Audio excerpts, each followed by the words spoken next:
Hello friends, welcome to Agriverse Education.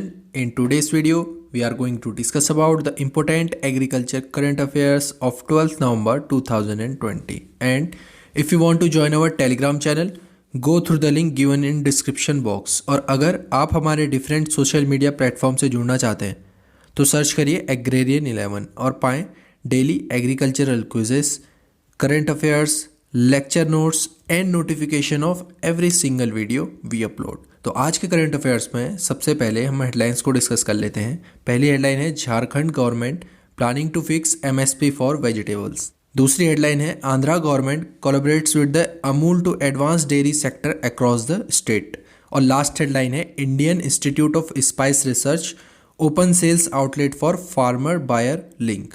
तो अभी हमने यहाँ जितनी भी हेडलाइंस के बारे में डिस्कस किया है सभी से बहुत सारे क्वेश्चंस निकल के आएंगे जो एग्ज़ाम के पॉइंट ऑफ व्यू से बहुत ही ज़्यादा रिलेवेंट है, इसलिए आप लोग वीडियो पर लास्ट तक बने रहिएगा।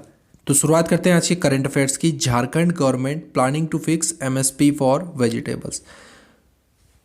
सो according to a government official उन्होंने ये कहा कि they are planning to fix the MSP for many varieties of vegetables like peas, tomatoes, gourd, French bean, cauliflower, cabbage in sufficient quantity। इससे पहले अगर मैं बात करूं तो केरला एक पहला स्टेट था जिन्होंने 16 वेजिटेबल्स के लिए एमएसपी को सेट किया था। उसके बाद झारखंड गवर्नमेंट भी ये डिसाइड करने की सोची है कि वो कुछ वेजिटेबल्स के लिए कुछ एमएसपी एक निर्धारित फ्लोर प्राइस को फिक्स करे। इससे क्या फ़ायदा होगा, जो हमारे पेरिसेबल और हॉर्टिकल्चर कमोडिटीज़ हैं उनमें जो फ्लक्चुएसन आता है प्राइस में उसको थोड़ा स्टेबलाइज किया जाएगा। अगर झारखंड के वेजिटेबल प्रोडक्शन की बात करी जाए तो वहाँ 30 lakh metric tons annually grow किया जाता है vegetables. 30 lakh metric tons annually production किया जाता है वेजिटेबल का। देखो यहाँ पर कोई एक स्कीम है मार्केट इंटरवेंशन स्कीम, ये कहीं ना कहीं एमएसपी के जैसे है। एमएसपी के जैसे है, जैसे एमएसपी तो पूरा ऑल इंडिया लेवल के लिए होता है, पर मार्केट इंटरवेंशन स्कीम ये स्टेट पर छोड़ दिया गया है कि स्टेट डिसीजन ले सकती है या इम्प्लीमेंट कर सकती है market intervention scheme in their states. अब आप लोगों को एमएसपी के बारे में तो पता ही होगा। एमएसपी के बारे में कंप्लीट डिटेल चाहिए from starting from the history to the calculation methods and the consequences of MSP. तो आप लोग जो ऊपर आई बटन पर पॉपअप होकर आया है आप उस वीडियो को देख सकते हैं, उसमें आपको पूरी डिटेल मिल जाएगी एमएसपी के बारे में। देखो जो मार्केट इंटरवेंशन स्कीम है ये एक प्राइस सपोर्ट मैकेनिज्म है जिसमें स्टेट गवर्नमेंट पर ये छोड़ दिया जाता है कि वो इसको इम्प्लीमेंट करना चाहते हैं या नहीं करना चाहते हैं। इसमें सबसे पहले स्टेट गवर्नमेंट को रिक्वेस्ट करनी पड़ती है टू द गवर्नमेंट या central government for the procurement of perishable and horticultural commodities. इसमें जो मेन कमोडिटीज़ इंक्लूड की जाती हैं पेरिसेबल और हॉर्टिकल्चर कमोडिटीज़ जैसे वेजिटेबल्स एंड फ्रूट्स। और मेजरली इसमें जो प्रोक्योरमेंट किया जाता है, जो एजेंसी है प्रोक्योरमेंट एजेंसी नेफेड के द्वारा इस स्कीम में मार्केट इंटरवेंशन स्कीम में प्रोक्योरमेंट किया जाता है of perishable and horticultural commodities. बहुत सारे स्टेट्स ने इसको इम्प्लीमेंट किया है, जैसे जम्मू एंड कश्मीर हाल ही में उन्होंने मार्केट इंटरवेंशन स्कीम के तहत एप्पल का प्रोक्योरमेंट किया था नेफेड के द्वारा।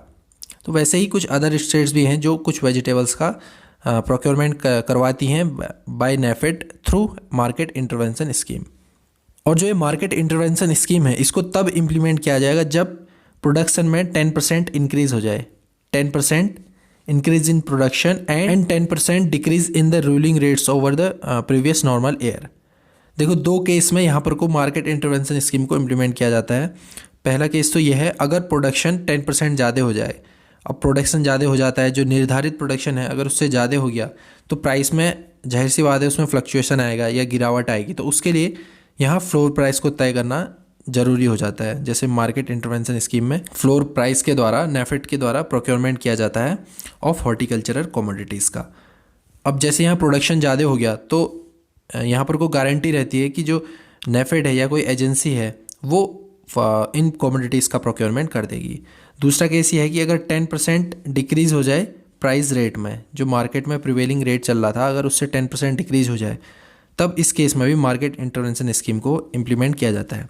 दूसरी न्यूज़ पे आते हैं। Andhra government collaborates with Amul to advance dairy sector across the state. तो हाल ही में आंध्र प्रदेश और अमूल ने एक MOU साइन किया है जिसके तहत वो प्रोक्योर करेंगे मिल्क ऑफ आंध्र प्रदेश। जो अमूल है वो प्रोक्योर करेगी milk of Andhra Pradesh farmers and it will begin from 20 November 2020 और इसको इम्प्लीमेंट किया जाएगा in some districts of Andhra Pradesh. और इस कोलैबोरेशन के जो मेन टारगेट होगा वो होगा to provide assured quality feed और जो मार्केटिंग फैसिलिटी है वो प्रोवाइड करना टू द डेयरी फार्मर्स। जो स्टेट गवर्नमेंट है ये कोशिश कर रही है कि जो अनऑर्गेनाइज सेक्टर है उसको कोऑर्डिनेटेड सेक्टर में कन्वर्ट किया जाए, जैसे डेयरी कोऑपरेटिव सोसाइटीज़ हैं या लेडी फार्मर्स हैं, इनको एम्पावरमेंट प्रदान किया जाएगा इस कोलैबोरेशन के बाद।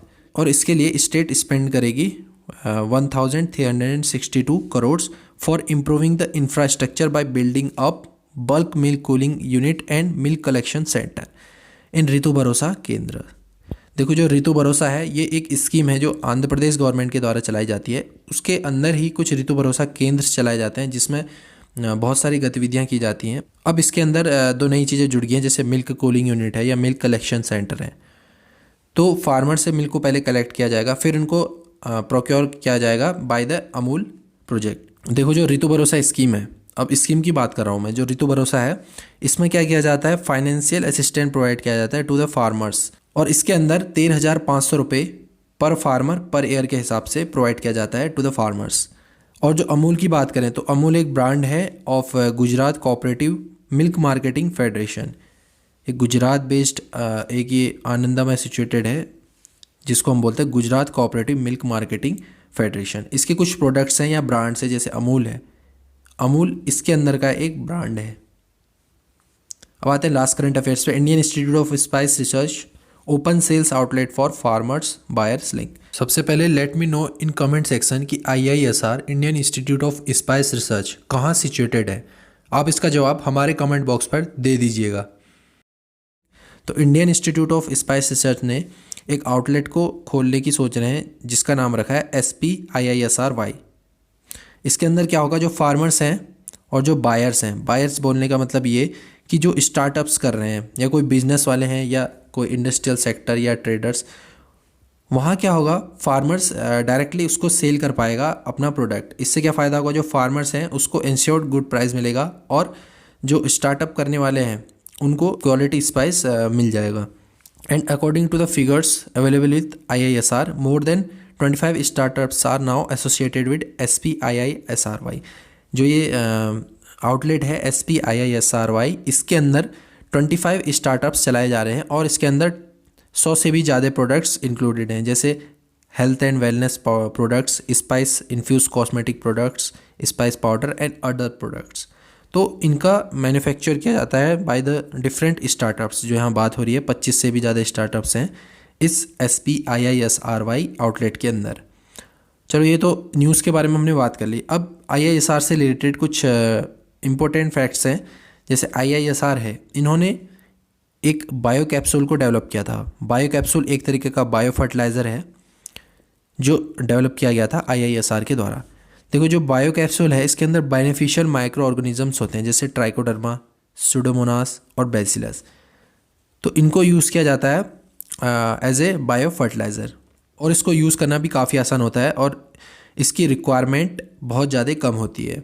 जैसे हम कोई फर्टिलाइज़र अप्लाई करते हैं या कोई मैन्योर अप्लाई करते हैं तो उसमें बल्क क्वांटिटी में फर्टिलाइज़र की ज़रूरत पड़ती है, पर यहाँ बायो कैप्सूल के केस में कुछ ही कैप्सूल्स की ज़रूरत पड़ती है for making the preparation for 1 hectare land. और स्पाइस का जो प्रोडक्शन और एरिया है उसके बारे में भी बात कर लेते हैं। इंडिया में 9.21 मिलियन टन्स स्पाइस का प्रोडक्शन किया जाता है from an area of 3.89 million hectare. तो जो ये डाटा है आप इसको स्टार मार्क कर सकते हैं कि 9.21 मिलियन टन्स स्पाइस का प्रोडक्शन किया जाता है इन इंडिया।